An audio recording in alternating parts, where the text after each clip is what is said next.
Hello everyone, welcome to What If Issei Was Betrayed, Cheated, Abandoned and Becomes Toji Fushiguro Part 1. Before we start, please go support Draco24 for writing that awesome fanfic. This is the translated version I made. There will be some mistake in character's gender, but of course Issei is a male. Issei is left aside by his friends. Draig abandons him because he has stained his title as a celestial dragon. He makes the decision to get away from everyone and live his life in peace. But that peace doesn't last forever because they won't stop messing up your life. Chapter 1. A black-haired man of about 26 years old could be seen chopping wood with his hands in a very quiet Alaskan forest, and carrying them on his shoulder until he reached a cabin. Issei, you know, since I left my old life in the past I have achieved many things, and all thanks to my great effort, and I hope that my quiet life continues to be this quiet. Meanwhile, in another part of the world, Japan, you can see many people gathered together discussing something. Surzek, they already found it. Michael, no, nothing is like that if the world doesn't want us to find it.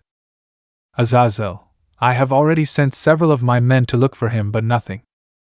Yasaka, I sent my best trackers, but nothing said he was sad.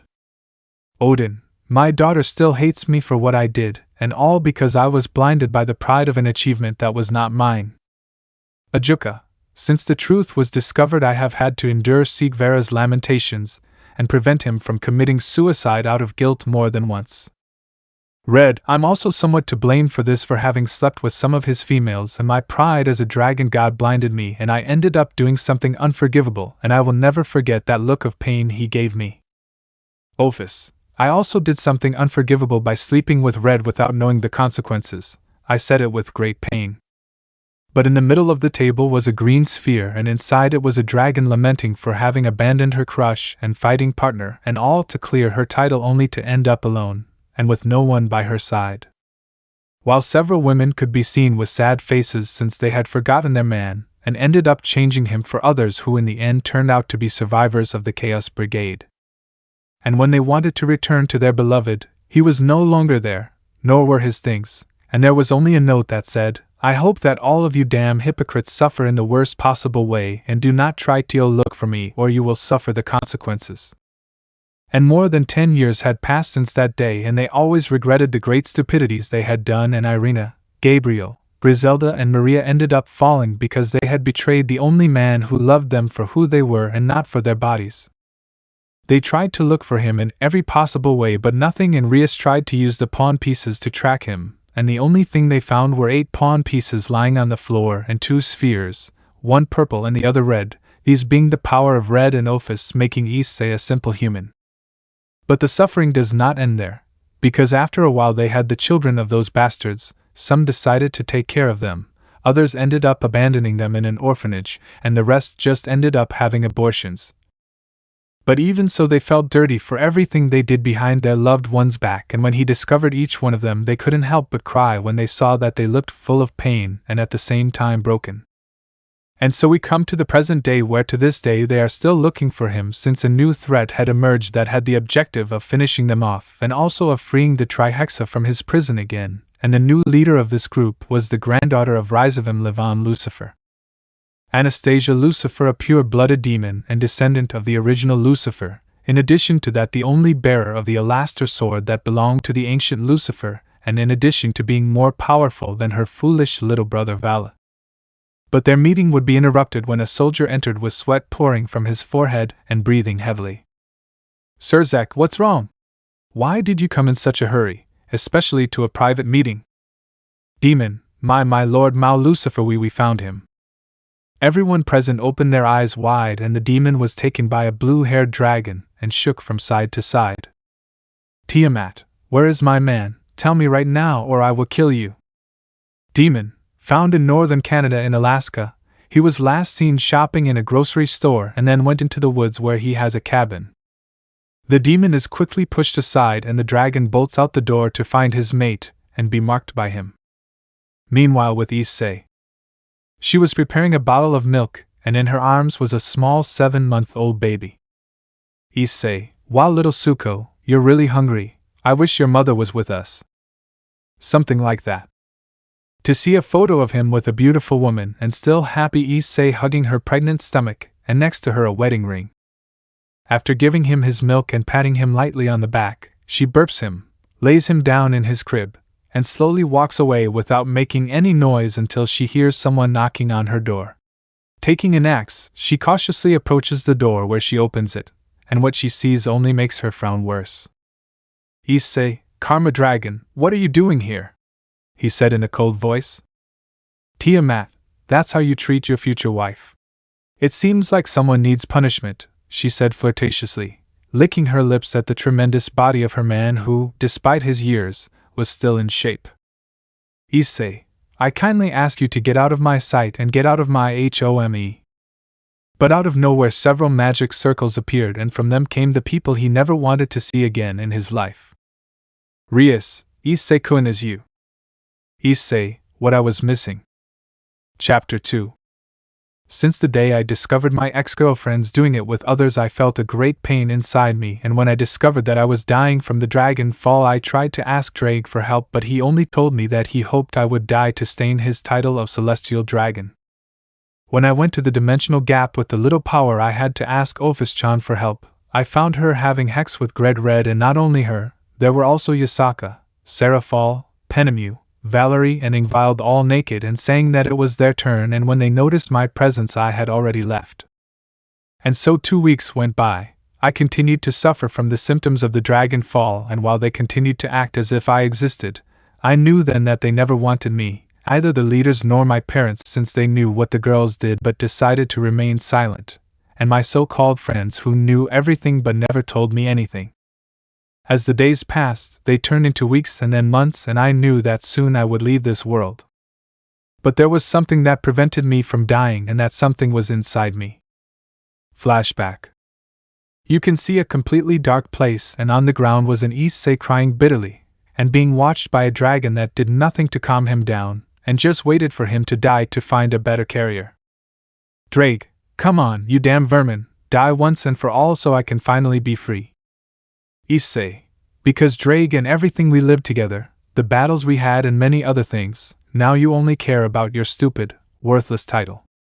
Draig, shut up worm, because of you I am known in the Dragon Kingdom as the Issei Dragon, and thanks to you I am the laughing stock of everyone, and I hope that when you die you suffer in the worst way. But out of nowhere some black chains grab the dragon and pull it into the darkness. I was already getting sick of his voice just hearing it. Issei, who are you and how did you get in here? I am nobody, I am you, or rather your negative feelings that were growing, and thanks to that I was born. A dark shadow appeared with scary eyes and mouth, but it didn't cause any fear to the brown-haired boy. Issei, because I didn't get scared when I saw you. Simple, eliminate that feeling that any human being has fear. Issei, but I am no longer a human, now I am an aberration created by those two, he said with a depressed voice and a dull look. And you don't want to become a human again, I can help you with that if you let me.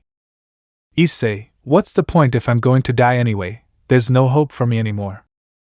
But he would be embraced by the shadow that told him the following words. Always remember this. No matter how difficult the path you take, always move forward and remember that I will always be with you. So that a glow surrounds the entire place, and we're both merge into a single being. Issei, I know what I have to do. End of flashback. And that's how Issei Hayato stopped being the same, and every time he saw how they were happy with others he didn't feel anything, and one day he called all the girls because he wanted to tell them something about his wedding, and them, like a bunch of hypocrites, were in front of him looking calm and others with bored faces. Issei just took out a small scroll and asked for all of their signatures, and without looking closely at what he said, he got a smug smile from him since the paper was to cancel the wedding and stop being her fiancé. Issei, thank you ladies Gremory, Citri, Phoenix, Agars, Bale and all the others, you have just taken a great weight off my shoulders, and goodbye forever stupid ungrateful. And one more thing girls. Girls, what a thing, and let it be quick, we don't have all day. Issei, I hope you're happy bucking hitches. Leaving them speechless at the vocabulary he used on them, and they could only watch as he left the house.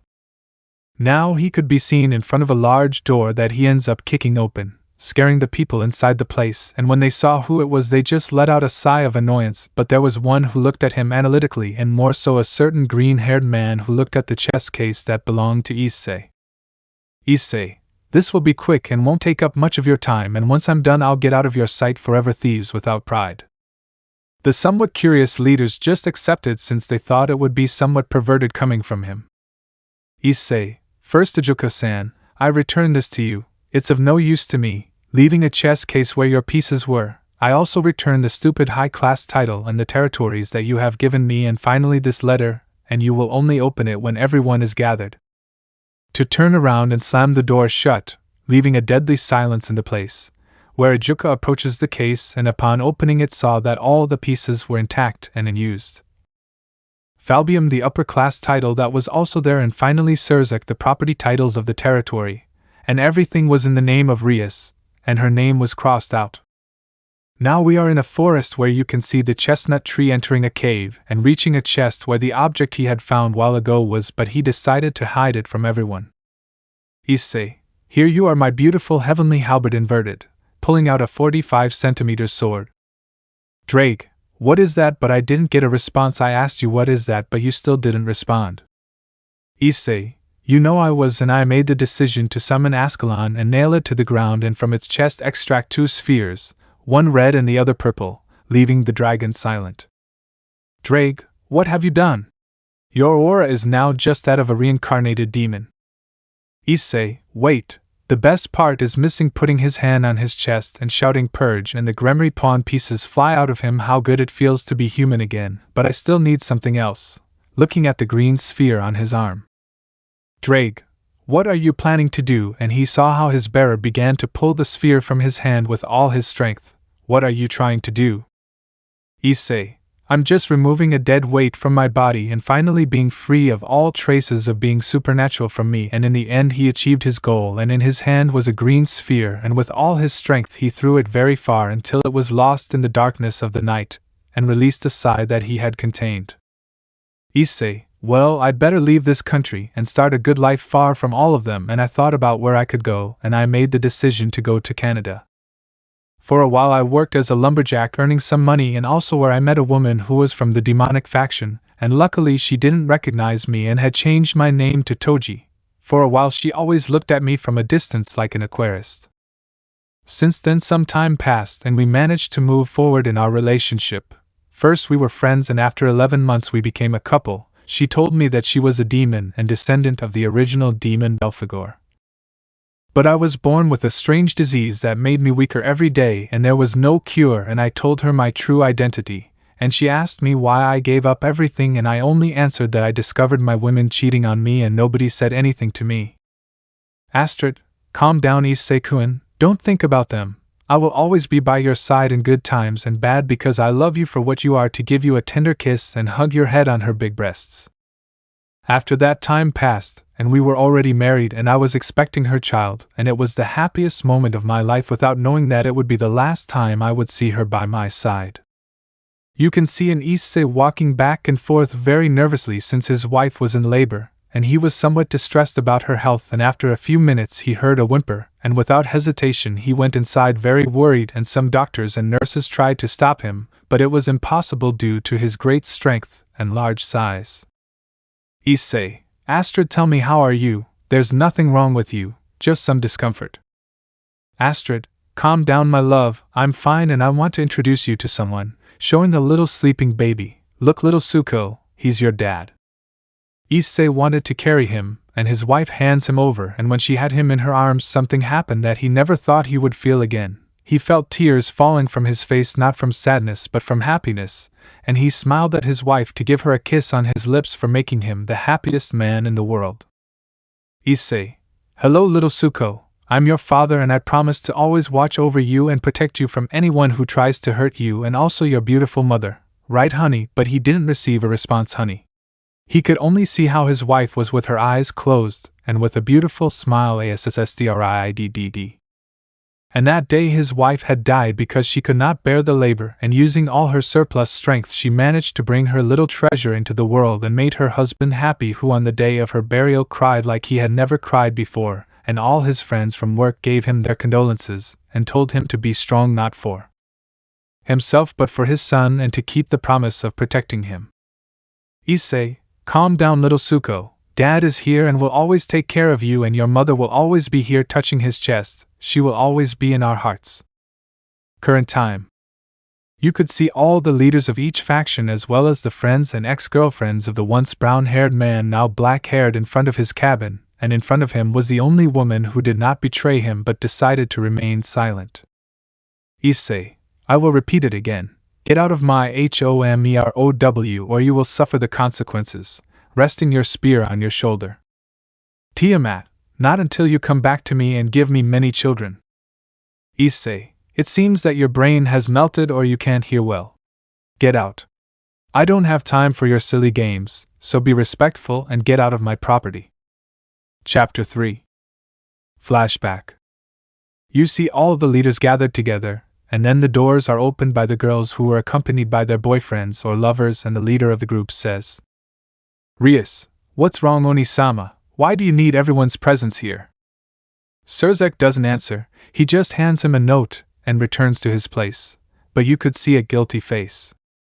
Rias looks at the letter that was addressed to them and had Issei's signature, and something told her that she didn't like the content of the letter as well as feeling a knot in her chest. Letter, if you are reading this it is because I already know the whole truth and I am writing this letter to tell all of you that you are a bunch of hypocrites and a bunch of ungrateful people who take the achievements of others to feel proud of something you didn't do. And another thing, I know that you group of boors were sleeping with my friends behind my back, but thanks to that I knew that you never felt love for me, and I hope and you are happy because from now on I stop being the pillar of the alliance and I reject the surname Haidu, as I will also stop being the Sekyuryai. After reading the letter, they all fall to the floor and begin to cry bitterly. An albino girl notices another letter inside the envelope, and when she takes it, she cries even more and draws the attention of the others, and what they saw left them in pieces. Suitable for cancellation and divorce. Where they saw their signatures as well as Issei's. After that event they searched for him for weeks until one day they found the Draig sphere stuck in a mountain, and where it reveals to them what happened. How Issei leaves all his power and gets rid of the power of Great Red and Ophis, and how he removes the pawn pieces with a spell, and finally he extracts his Skred gear from himself and throws it away.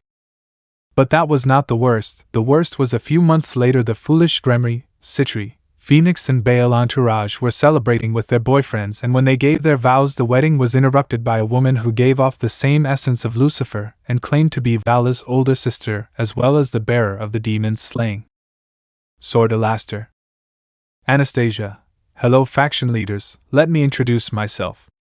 I am Lady Anastasia Lucifer, granddaughter of Rise of Imlivum Lucifer and bearer of the demon's slaying Sword Alaster, and today I come to declare war on you.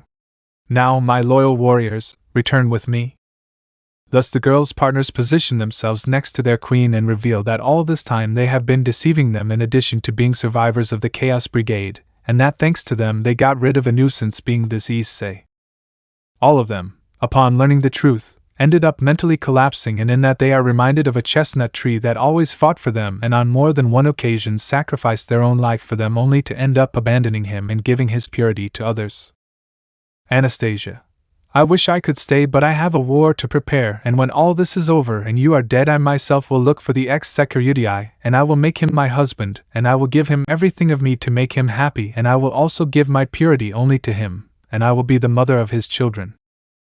And so time passed where each faction suffered an attack from the new terrorist group Rebellion, and with the objective of exterminating all the faction leaders. In addition to that they lost many resources, but the faction that was attacked the most was Gregory, where they took all the experiments, as well as Azazel's research.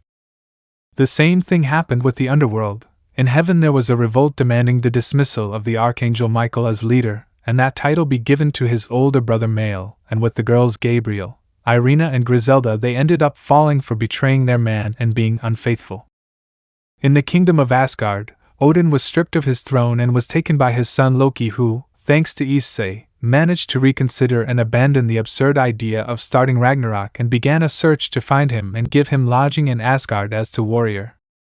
In the kingdom of the yokais, both Yasaka and her daughter were thrown out of the palace by her sister Aunt Ari, who became the new queen of the yokais, and also began the search for the chestnut to give him lodging in Tokyo.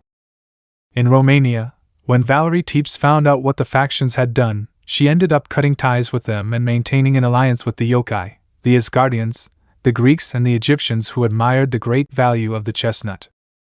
And so things continued, and as the years went by they suffered one or another attack courtesy of the rebellion group, where 40% of the city of Lilith ended up in rubble, and its inhabitants taken hostage. Grigory was almost destroyed.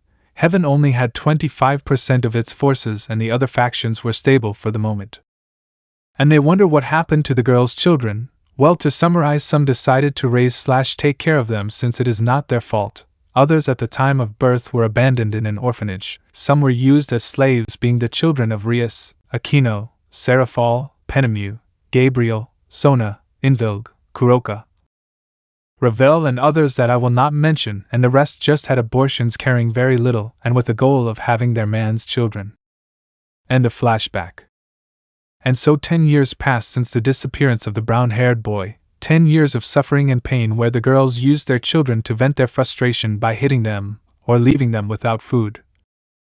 10 years where they were attacked, and finally after so much time they managed to find him. Only now he was different. He was taller, his hair is now black, and although he had a human aura he had great power inside him, and the first words they managed to hear were, "Issei, get out of my house, you are not welcome here, so I want to see you far away since your presence only causes me discomfort." Those were his cold words, loaded with venom directed at them, and where they could only lower their heads in a sign of regret and guilt, since that perverted, kind and good-hearted boy is now a cold man with a deathly look. Chapter 4. Issei was not in a good mood right now, since in front of him was that dragon woman who swore to never lie to him, and in the end she broke her word and hid the truth of what Red and Ophis did. The only one who did tell him the truth was Tannen, since he was threatened by the two dragon gods, but his friendship with him was more important than keeping his mouth shut, and the last thing he heard about him, he was killed by Red and he swore to avenge his friend. Tiamat, come on honey, come with me and I'll make you happy. Issei, I said no, now get out of my sight or suffer the consequences. Vala, come on, my rival is coming back, we need you. Issei, I am no longer your rival and that you are not the strongest, he said it sarcastically. Surzek, his sister sealed 80% of his power, and he can't access his balance break. That's why we came to find you, so you can help us and forgive us. Issei, and after that they will steal the credit for what I do again. No thanks, you better do it, I have better things to do, closing the door slowly, but he would be stopped by a redhead who had red eyes from crying so much. Rias, please Issei-kun, we need you, I need you, please come back with me and with the others, we feel alone. Issei, you better go and spread your legs for another idiot. Aquino, please Issei-kun, I miss you. All Issei-kun /Anata/senpai /darling/Odo-san/san. Issei just let out a sigh, and with a quick movement he hits Rias in the face, sending her crashing into a tree and closing the door behind him, and when he was outside he cracked his neck.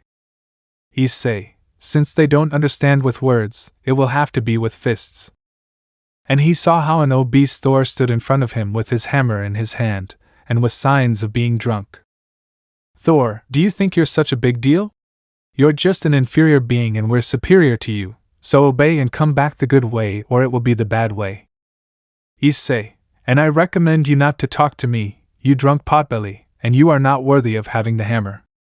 Thor, damn boy, feels the power of the god of thunder, summoning hundreds of bolts of lightning, and one of those hits the black-haired man's cabin.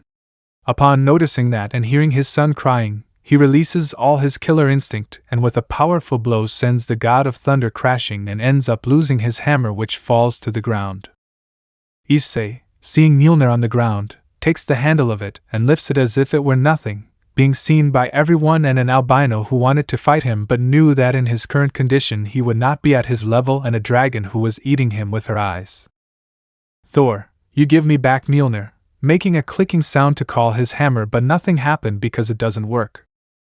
But he receives a shock and then a hard blow from a very hard metal object. Issei, it seems that Mjolnir has chosen me as its new bearer, and no longer sees you as someone worthy of possessing it. A Nordic tattoo appears on his right forearm and he quickly enters his home to calm his son. Issei, calm down Suko, don't cry, Dad is here. Suko, Wawa mmh. The little baby hides his face in his father's chest and feels his father tremble with fear because he almost lost his son because of an idiot. Back outside were all the leaders of each faction, like the ex-wives, the two dragon gods and the black-haired man's ex-friends, helping an unconscious Reus and a fainted Thor with burns from the electric attack, and they could see how the black-haired man came out again, but now with a small baby in his hands, and all of them, upon feeling the little one's aura, were turned to stone. Tiamat, don't tell me that little one is your son. Issei, that's right, meet little Suko. My greatest pride, was said by a happy person, and he could hear how several crystals were broken, this being the hearts of the girls upon knowing that a fox had already taken away her purity in addition to giving her a son that is not from any of them. Asia, and where is your wife? He said it with sadness and jealousy. Issei just looked down and knew what it meant. Some were happy about it since they would have a chance to repair his heart and be able to take care of his son like a good wife and mother. Tiamat, if you want, I can be the new mother of the little one you told me about. Issei, no, you do not meet the requirements to be the mother of my son, and what can I see in your eyes? Just like the rest of you, none of you are worthy of being the mother of my son. You are all weak, and I know very well that some of you abandoned, aborted and abused your own children, and you blame some poor innocent souls. No one could say anything since what Issei said was true. They were not worthy of being mothers of his child, but there always has to be an idiot. Saji, and what does that matter? We just have to kill that thing and erase your memory, and that's it. He said it arrogantly, but suddenly he felt a great chill. Out of nowhere the whole atmosphere turned gloomy, and a killing instinct could be felt in the air courtesy of a very upset Issei, and with one quick movement he was in front of a frightened Saji who gave him no time to react, and he shot off to the other side of the forest, and ended up embedded in a mountain, and with his eyes rolled back in time and Issei with his fist extended, only this one was black. Issei, if anyone says any more stupid things, I won't hesitate to kill them. Maria, Issei-kun said it, appearing out of nowhere and hugging him from behind while tears fell from his face. Forgive me, please forgive me. Issei, you have 5 seconds to release me, Virgin Mary. Maria, I won't do it until you forgive me. But Issei manages to break free from the hug and appears behind her, and with a subtle blow to her neck he knocks her unconsciously, and gently takes her to leave her lying on the floor and looks at the rest and says, "Who wants to be next?" And no one moves from their place since they were still processing what happened. Issei, I'll give you until the count of 3 to get out of here. And quickly everyone leaves and swears to return another time, where Issei let out a sigh of tiredness and decided to go back inside his house, and before entering he extends his arm and a Mjolnir reaches his right hand to disappear and raise, and he leaves his son on the floor and lies down on his bed with a look of anxiety since his piece was over. And he could see how his son crawls to his bed and climbs up his leg until resting on his abdomen. Troublesome times were approaching for the father and son duo, as the peace that had lasted so long for him had ended, and he knew in advance that they would bother him to not end. Chapter 5. A few months had passed since what happened on Issei's property, and since that day he has been harassed from a distance by the girls, and he knew it, but he did not give it importance since he had better things to do than wasting his time with a bunch of idiots. He had to prepare everything for his son's birthday since in a few days he would be turning 1 year old, and he knew that his foster aunts would bombard him with kisses and gifts, and the same with his uncles, and that made him feel happy since his little one would grow up surrounded by love, but at the same time somewhat sad since he knew that he needed the help of a woman to guide him and educate him. Issei, well, little Suko, in 3 days it will be your first birthday, and I know very well that your aunts will give you many gifts, and you know that I already have your gifts, and I will give them to you in advance by putting a teddy bear and a ball next to the teddy bear. She could see how her son crawled towards the objects, and saw how he grabbed the teddy bear and threw it away and grabbed the ball to sit on and hit it with joy with his little hand. Issei, either slow nor lazy, ran like lightning and returned with a camera in hand to take some photos. Issei, when you grow up and bring a cute girl home, I'll embarrass you with this muhahaha. But what the black-haired man didn't realize was that he was being watched from a distance by a woman with horns and silver hair, and to his right was another woman with horns, but this one had dragon wings. Anastasia. There you have it, Trixie. There is our man playing with his little son. It already made me want to be by his side and give him the love of a mother, and be with my Issei. Trixie, you met our Issei. Don't forget that we made a deal to share him between the two of us, and also his son will be my son since we will both be his mother's and Issei-kun's wives. But here they wonder how it is possible that the dragon goddess of the apocalypse is free, because it is all thanks to the sword Alastor that managed to destroy Trixie's seal, and when she was released she intended to kill all supernatural beings for stealing her mail. But she was convinced by Lucifer not to do it, and to make those hitches suffer in another way, and that is by being with her male and making him hers. But they had lost the battle against a woman who went before them and took the purity of her male, and so from that love their son was born, but they had a chance to be with him, and not abandon him like certain hitches. But there was another obstacle in their way, and that was the Dragon Queen of Karma, since they knew that she was also in love with the black-haired man. Trixie, and how will we give our gifts to our future child? Anastasia, I'll take care of that, taking out 2 medallions. These medallions have the ability to hide the auras of their wearer, and have the aura of a human. Trixie, good idea, taking the medallion and putting it around your neck to feel how its power was hidden and gave off the aura of a human. In another part of the world, in the Dragon Kingdom, in a cave you can see a woman fixing her hair and next to her a huge gift. Tiamat, if I want to win the affection of my man, I have to first win the affection of his child, and when Mama Issei calls me, she will have no choice but to let me be by her side to raise the little one as my son, and thanks to this book on how to be a good mother and wife, I will achieve my goal. In the sky you see a brown-haired woman fixing her hair, and then a man enters her room and is accompanied by another man. Maria, good morning male, and also good morning son, what are you doing here? Male, I just came to leave you the task you asked me for. Jesus, and I just came to see how you are, mother. Maria, thank you for bringing what I asked for, male-chan, and I'm fine, son, thank you for your concern. Male, be sure to do this, and if something goes wrong. Maria, calm down male-chan, nothing will happen. I will only attend the birthday of my future son and future little brother of Jesus as well as his future father. Jesus, it's hard for me to know that this man will be my new future father, and just thinking about him sends shivers down my spine. But if he hurts you, I will exterminate him. Maria, come on son, he's not that bad, he just has a hurt heart, and I know it will take me some time to earn his forgiveness, and when that happens I will be there with open arms to give him the love he deserves. Although I know there are certain women who will also go after him to ask for his forgiveness and start over. Tiamat Anastasia Trixie Maria, we will repair your heart Issei-kun/Chan/darling/Anata. With Issei he was relaxing in some hot springs and with his son on his chest, but out of nowhere he feels a chill run through his body, and how they saw him from different directions. Issei, because I want the earth to eat me. Chapter 6. 3 days later.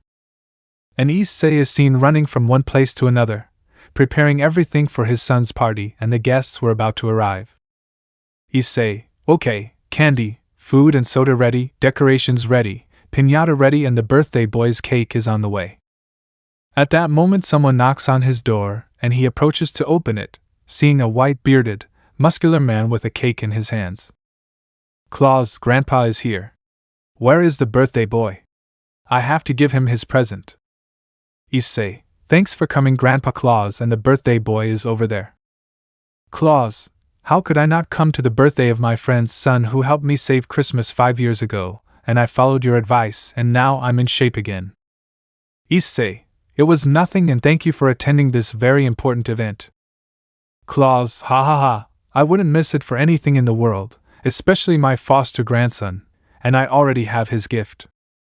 To enter the cabin and be in front of the little boy who had a teddy bear toy and looked innocently at the big white-bearded man. Claus, I can feel a great purity inside your little heart, and that's why I will give you a little friend who will grow with you. To take out a red bag and from it a box that moves, and leaving it on the floor where the little one crawls is the box, and lifts the box where he sees a little being that licks his face and makes the little one laugh with joy. Claus, he is a poor and will be both your friend and your guardian. At that, the little Suko takes him in his arms very happily. And so they spent some time talking about trivial things until the man had to leave because he had a lot of work to do since there were 6 months left until Christmas. Issei, before you go, I'm still on the blacklist. Claus, hey friend, ha ha ha ha ha ha, you are on the blacklist, since you have the record, but your son is on my white list who will receive a gift, and you will only receive a bag of coal by.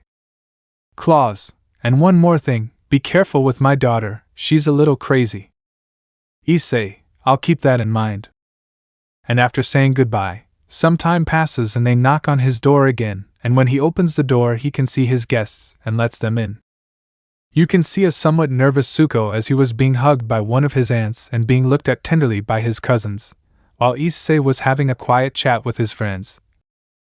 But then there was a knock on the door, and when he opened it his smile disappeared and was replaced by one of anger, as in front of him were 2 women he didn't want to see today, especially on such an important day. Issei, Tiamat, Maria, may I know what you 2 are doing here? Tiamat, well, I was just arriving when this virgin spinster was about to knock on your door. Maria, who are you calling a spinster? I was just passing by and wanted to give this gift to little Suko. It's not to get your forgiveness. I just want to give the child something, that's all.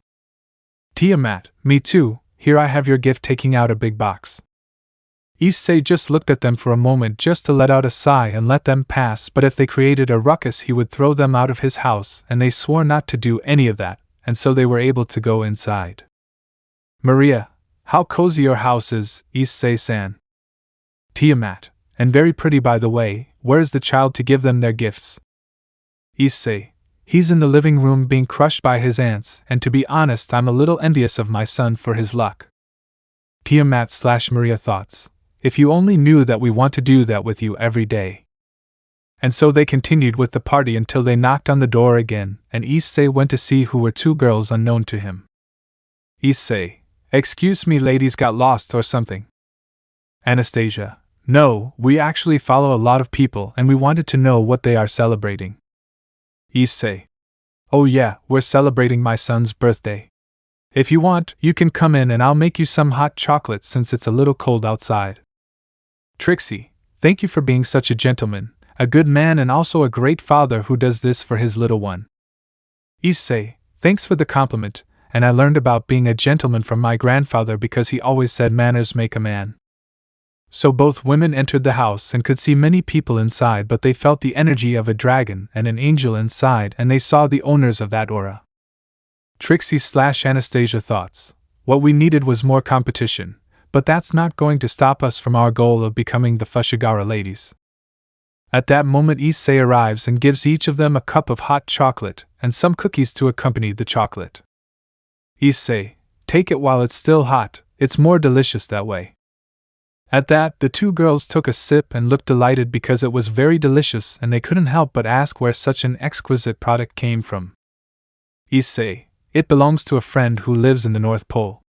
If you want, I can give you a bag since I have a lot of them.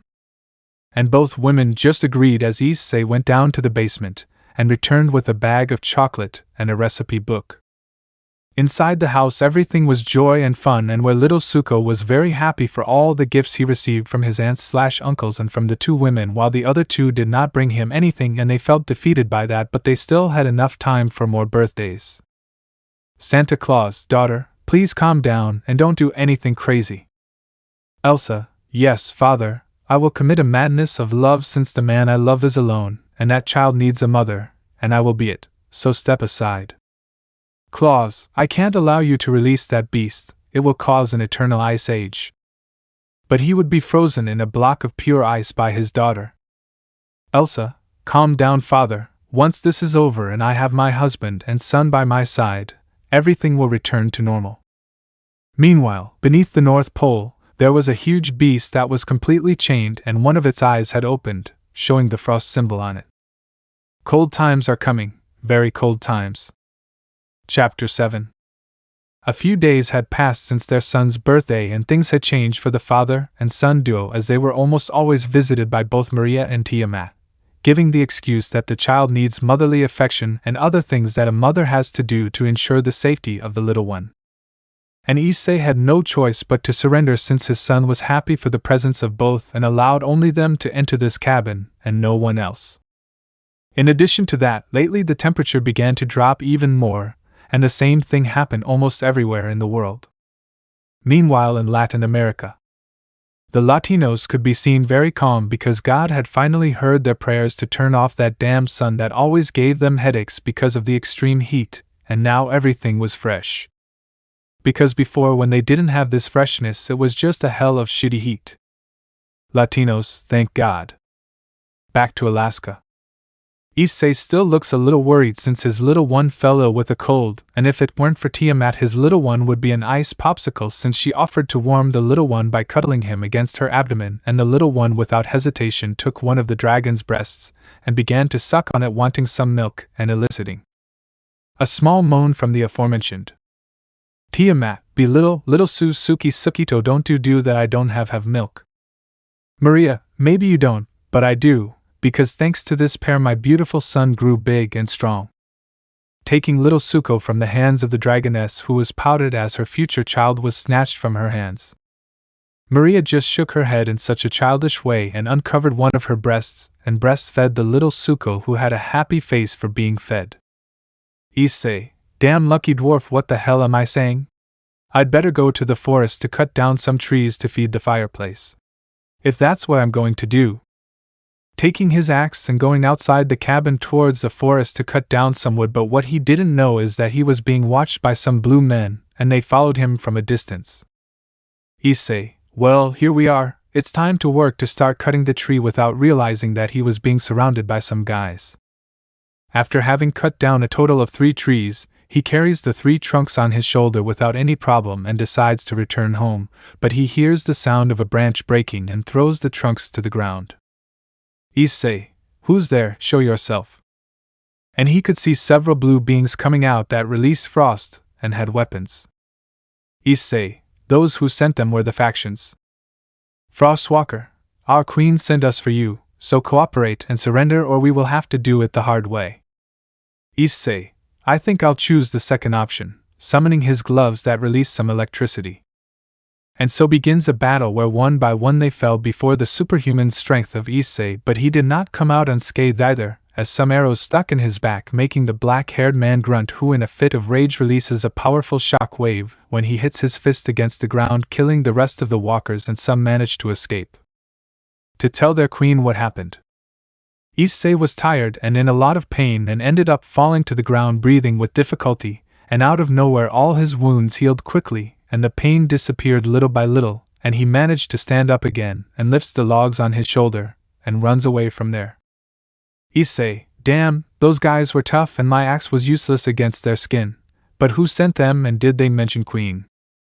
North Pole Ice Castle. Elsa, so my dear was able to defeat your group, he said it seriously, and behind him was a huge sleeping beast.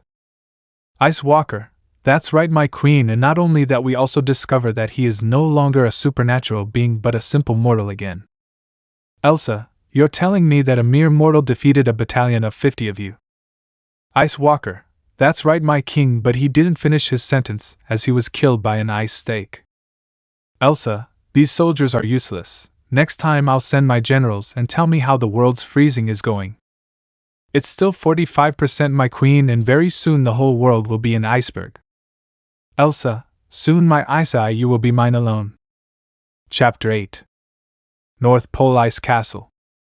In a room you can see an ash blonde-haired woman combing her long hair and looking at herself in the large mirror in front of her, and she leaves her brush on the table, and from one of the drawers she takes out a black jacket and hugs it as if it were the most important thing in the world to her, and she smells it too. Elsa, sighs in love, it still smells like you, my beloved Issei. To start walking around with the garment in hand and lie down on his bed and continue smelling that garment that belonged to him, Issei. Elsa, I still remember the day you saved me from those two, how you also saved my father from my uncle, Christmas 5 years ago, How I fell madly in love with you and how you protected me. To stop and walk to the balcony and look at the horizon, remembering that moment. Flashback 5 years ago. Elsa could be seen inside a cell with special shackles that blocked her magic, and on the other side of the cell was her father, all beaten up and with some blood falling from the corner of his lips. Elsa, father, do you think someone will come to our rescue? Claus, calm down, my dear. Before we were captured, I warned Rodolfo to look for allies to rescue us. He said this smiling, and you could see that he was missing some teeth. Elsa, I just want to get back safe and sound from those two monsters. You're talking about my dear. From the shadows of the place emerged a dark being with a malicious smile. Elsa, pitch black, I already told you, I won't marry you, only the man who manages to win my heart. Pitch, I know, but I don't care, you know why. Because when you no longer have strength and your hopes of being saved fall, I will be there to make you mine. Claus, you bucking imbecile, don't touch my daughter or you will suffer my wrath. Pitch, and what are you planning to do, Fatso? While you have those shackles, you won't be able to use your magic, and in the condition you're in, I doubt you'll be able to hurt me. Ha ha ha ha ha ha. Hey Pitch, come here, we have to continue with the plan to eliminate Christmas once and for all. Pitch, I'm coming buddy, I'm just chatting with my future wife, bye darling. He tries to give her a kiss but ends up getting kicked in the bottom. Damn Hitch, giving her a hard slap in the face and closing the cell. Just for that you will not receive anything to eat for 2 months. Claus, nice hit, honey. Looks like you inherited your mother's strength as well as her temperament. Krampus, keep talking all you want bro, once I execute you I'll make your wife my personal hitch. Claus, you damn thing, if you do anything to my wife I'll kill you and I won't care if you're my brother. Krampus, and how do you plan to do it? You are weak and a fat man who only depends on his power. Goodbye brother, I hope you enjoy the last days of your life because tomorrow you will be executed in the square of his kingdom, ha ha ha ha ha. Meanwhile in a house. You can see 4 subjects looking at a map of the kingdom of Noel. Grandpa Noel, very well gentlemen, this is the plan. You Rodolfo will lead your men to the north entrance, you Issei to the south side. Are you sure you can go alone? Issei, calm down old man. With these babies I can make my way, and if the situation gets ugly I have my sword with me. Grandpa Claus, okay, now you Russian, you will go west and position your troops and tanks well, and if everything goes well I promise to take you off my blacklist. Russian, understood comrade, my men will be there tomorrow, before your son's execution.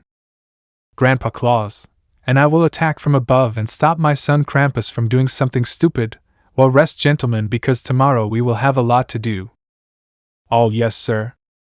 On the morning of the execution day, all the inhabitants of Santa Claus's kingdom could be seen with sad faces since they would witness the death of their lord, and a woman was crying. This woman is Santa Claus's wife. Mrs. Saley was crying her eyes out as her husband would be executed today, and no one could do anything to stop this as everyone was surrounded by evil elves and servants of Krampus and pitch black. While in a cell you can see Elsa watching what will happen to her father, and tears began to come out of her beautiful eyes. Elsa, no, don't die. Krampus, hello to all the inhabitants of this kingdom. Today you will witness the death of your lord by my hands, ha ha ha ha ha. Claus, my dear friends and beloved wife, do not cry for me because I will always be with you in your hearts. But he would be held by one of the goblins, and the executioner would be his own brother. Krampus, say goodbye to this world, brother, and why are you smiling if you are about to be executed? Claus, I just smile because I had a good life. And in the camera the axe slowly begins to descend, and in that instant Claus's entire life passes before his eyes. How he became the new Santa Claus, the birth of his daughter, and many more good things. Elsa, Daddy. Sally, dear. But just a few centimeters away from cutting his neck, Krampus is launched into a tree courtesy of a punch. Grandpa Noel, wow, dear son, I'm glad I arrived in time to prevent your death. Claus, Dad, what are you doing here? Maybe it was Rodolfo.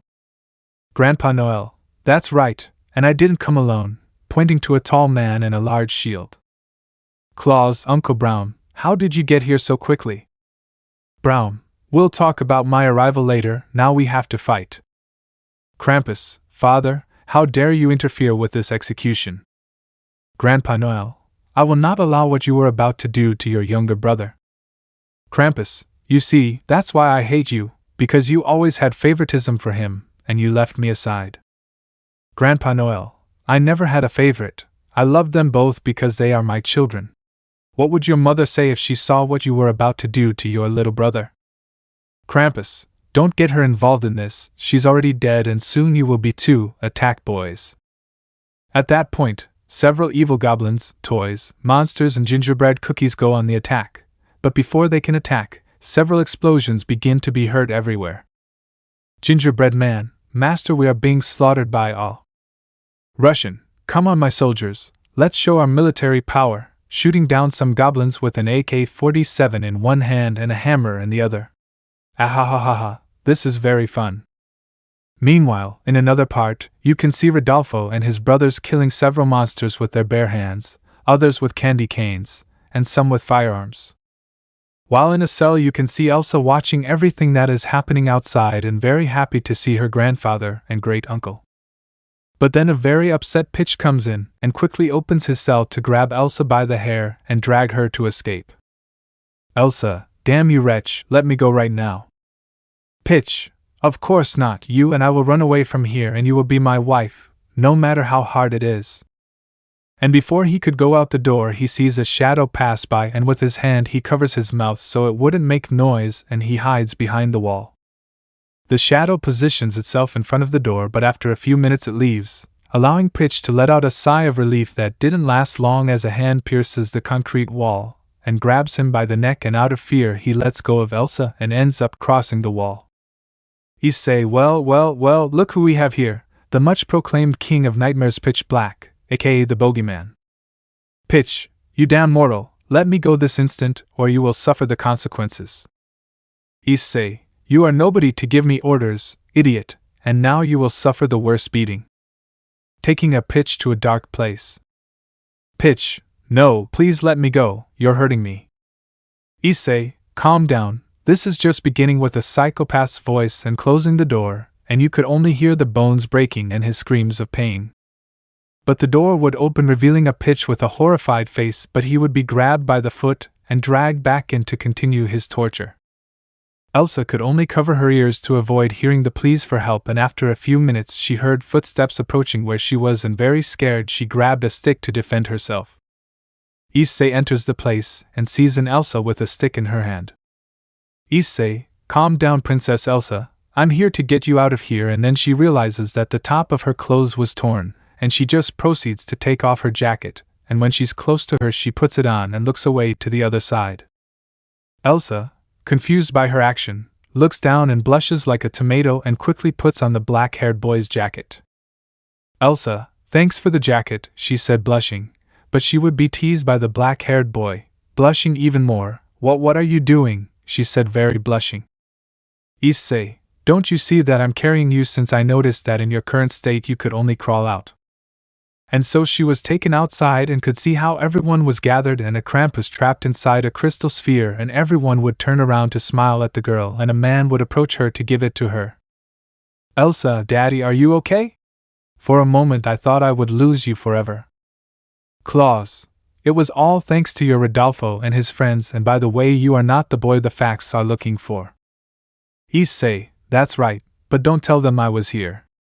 I don't want to be found by them, I was serious. Claus, you have my word boy I won't say anything since you saved my daughter and by the way where that damn Pitch is. Issei, don't worry I already gave you a good lesson with a scary smile that scared everyone present. That boy is scarier than my mother. Rofold X2. Brown X3. Grandpa Claus X4. Everyone, ha ha ha ha ha ha, and after that there was a celebration where Issei was challenged to a dance competition against the Russian where the Russian won. But there was a person who saw Issei differently, she saw him with love and determinedly approached him to ask him something. Elsa, hey Issei-san, you have a boyfriend-girlfriend? Issei, no. That made the girl happy but the next thing he said left her in a bad mood. Issei, I have a wife showing a wedding ring on her right hand, and why do you ask?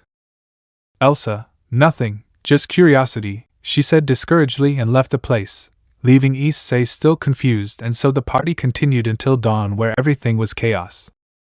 You can see Braum and the Russian sleeping together, Issei sleeping on the top of a tree, Claus and his father lying on the floor with many empty mead barrels, and Rodolfo on the roof of a house with several women at his side. Elsa, wow, they had a lot of fun, and using her ice magic she brings Issei down from the top of the tree while he is still asleep and gives him a kiss on his cheek. It doesn't matter how long I have to wait, but when the time comes I will be by your side forever because I love you. End of flashback. Elsa, now that woman is dead, you will be all mine, my Issei. Back with Issei. He had returned home and could see how the girls threw to the ground the same creatures that attacked him, and he worried about his son. Issei, girls are fine the way Suko is. Maria, calm down Issei-kun, he's fine, pointing to the little Suko surrounded by a protective field. Tiamat, we were about to go to the nearest city for some things, and out of nowhere we were attacked by these things, and luckily Maria managed to put a barrier around Suko to protect him. Issei, the same thing happened to me, only they said they were sent by their queen to take me to her, but I refused and ended up killing them. Tiamat, how strange, they asked us to give them the baby, and here they are all dead. I will not let a bunch of weaklings take my daughter Suko. Issei saw that suspicious but let it go since his son's safety was more important than anything. Maria, you almost screwed up by whispering. Tiamat, I'm sorry, who are you calling, stupid little virgin? Maria, very soon I will stop being a virgin when Issei-kun makes me his. Tiamat, not if I do it my male first. Maria, your son likes my breasts more since I can lactate, and you can't, she said it proudly, highlighting her big breasts. That left the dragon stunned, and since she was right, she couldn't lactate. Tiamat, you won this time, but I swear I will defeat you either way. Chapter 9. A couple of days had already passed since the attempted kidnapping of Issei and his son by the Ice Walkers, as Issei named them, and the queen who loves him and his son, and when the facts found out about that. Let's say that Issei was not happy at all, since every day they came to harass him with what had happened, and they were already beginning to get tired of their presence, but more of the girls who tried to touch his son. Now he can be seen in his cabin sitting and drinking a cup of tea, and in front of him was Loki, the god of lies, also drinking some tea. He had arrived a few minutes ago, and when Issei saw him he thought he would attack him, but it was not like that since he only wanted to talk to him, and offered him some tea brought from Asgard. Loki, and tell me Issei how things have been these last few days, I said it seriously. Issei, with several headaches since both the facts and your brother do not stop bothering me, telling me that I come back to be their pillar, and your brother asking me to return Mjolnir or my son would suffer the consequences, and just by saying that I sent him to the hospital with each and every one of his bones broken. Loki, yes, I had received a report that my brother returned very badly injured and with all his bones broken and several bruises, and let's say that his wife is not at all happy about what you did to her husband and asked me to put you on trial for what you did. Issei, and that's why you came, right? To arrest me for attacking and seriously insulting your idiot brother. Loki, no, on the contrary, I care very little about the life of that fat drunk. He is no longer a hero like before, but a fat drunk who only fights out of pride and is no longer so honest with the people he protects. Once he tried to use a child as a shield, and luckily he was stopped and demoted from his position as God of Thunder to a simple warrior. Besides that, you are not the only one being attacked by these things that we still don't know where they came from, but thanks to the Olympians we managed to capture one, and we tried all possible forms of torture to get some information out of him, but nothing. But after a few days we managed to create a weapon that is capable of killing them, but there is a small problem with these weapons. Issei, and what is that little problem, and why do I feel like it involves me? Loki, this weapon was made with the best materials from both Asgard and Olympus, but we had to fuse two totally opposite energies, and we almost died trying to do it. Issei, and what kind of weapon is it? Loki, they are two dual swords made with the energy of a star and bathed in the primordial fire of the eternal flame within the core of the sun. Issei, wait, how did they manage to enter the core of the sun if that is capable of killing the strongest god? Loki just stood there in silence, and said in a painful voice. Loki, the god Baldur sacrificed his own life to obtain that flame. Issei could only open his eyes in surprise and then get up and go outside and scream in helplessness, as he had lost another friend. While being watched by a Loki who understood his pain, and the last words of the god was, "Memory. Baldur, Loki, Zeus, please take care of my friend and don't let him fall into darkness, and also take care of my nephew and my mother." So they closed their eyes and turned into golden dust. Loki/Zeus, take it for granted, old friend, looking at the sky. End of memory. After about 15 minutes, Issei had calmed down, and the forest around him looked like a battlefield because of all the fallen trees and the huge holes in the place. Loki, you've already vented. Issei, I want you to take me to Olympus to see those swords. Loki just agreed, and taking him by the shoulder asked Heimdall to transport them to Olympus. Meanwhile, elsewhere in the sky, you can see a very happy Maria watching her future son playing in the park in the sky. She still remembers how her future husband asked her to take care of him until all this was over, and there was one that she had to accept defeat, since according to Issei he did not want to leave his son in a cave in the home of the dragons with Tiamat, since he was somewhat afraid that a dragon would eat him, and if that happened, well, it would extinguish all the dragons, and that includes the dragon gods. While Suko was having fun crawling around the park, she could see a man in the distance playing a mini harp, and she approached him with curiosity. Mael was very calm playing his harp, but suddenly he felt something small pulling his tunic, and he looked down to see a small child who was looking curiously at the angel. Mael, who are you, little one, and how did you get to heaven? Noticing the child's aura, opening his eyes in surprise, since the child's aura is the same as that of the man who defeated him in the past with his bare fists. Suko just looked at the big man with curiosity, but then she heard a voice and turned to see the woman who was taking care of him. Maria, little Suko, don't stray too far from me. Hello, Mael, how are you today? Mael, excuse me, Miss Maria, but the little boy you are taking care of is the son of that man who beat me up, right? Maria, you're talking about Issei-kun. Yes, he is his son, and as far as I remember, you wanted to fight him without using your power to see who was stronger, and the result was that you were in the hospital bandaged like a mummy for 5 weeks. Mael still remembered that day, and that guy still gives him nightmares. He may be the strongest archangel and member of the Horsemen of the Apocalypse, but when he tasted the flavor of defeat without using his power or magic, he knew he was weak against him. Mael, and where is your father now? Maria, mmhhh, I feel his presence in the Greek pantheon, but what is he doing there? With Issei. He had arrived at Mount Olympus, where the gods were already the main ones. Zeus, hello Loki. Issei, welcome to the Greek pantheon. Poseidon, hello god of deception, I see you brought the mortal Issei. Hades, hey brother, I recommend that you be more respectful with him. Remember that in the past I kicked your ass for being so arrogant.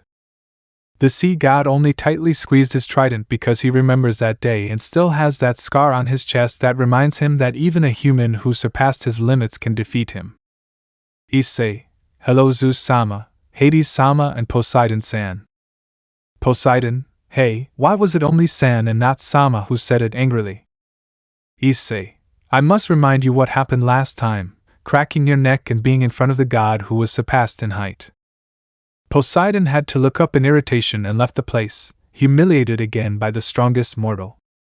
Zeus, okay boy, come with us, we will show you the weapon, and I hope that you are worthy of possessing it, and that you do not get burned like what happened to my sons Hercules and Hera. Issei, wait, those two got burned, aren't they the strongest of your children? Zeus, they are the strongest, but you already know how they are, one only thinks with his muscles and the other with his pride. They had already arrived at the room, and when they opened the doors a strong taste came out of the place, and they had to close them again. Issei, what was that intense burst of fire? Zeus, it's getting harder and harder to contain. Loki, Issei-san, inside there is the weapon that is capable of defeating those things, since we put it there, and the suffocating heat ended up evaporating it, and when we wanted to take it, it ended up burning us. Showing his hand with a burn, and the same with Zeus, but on both hands.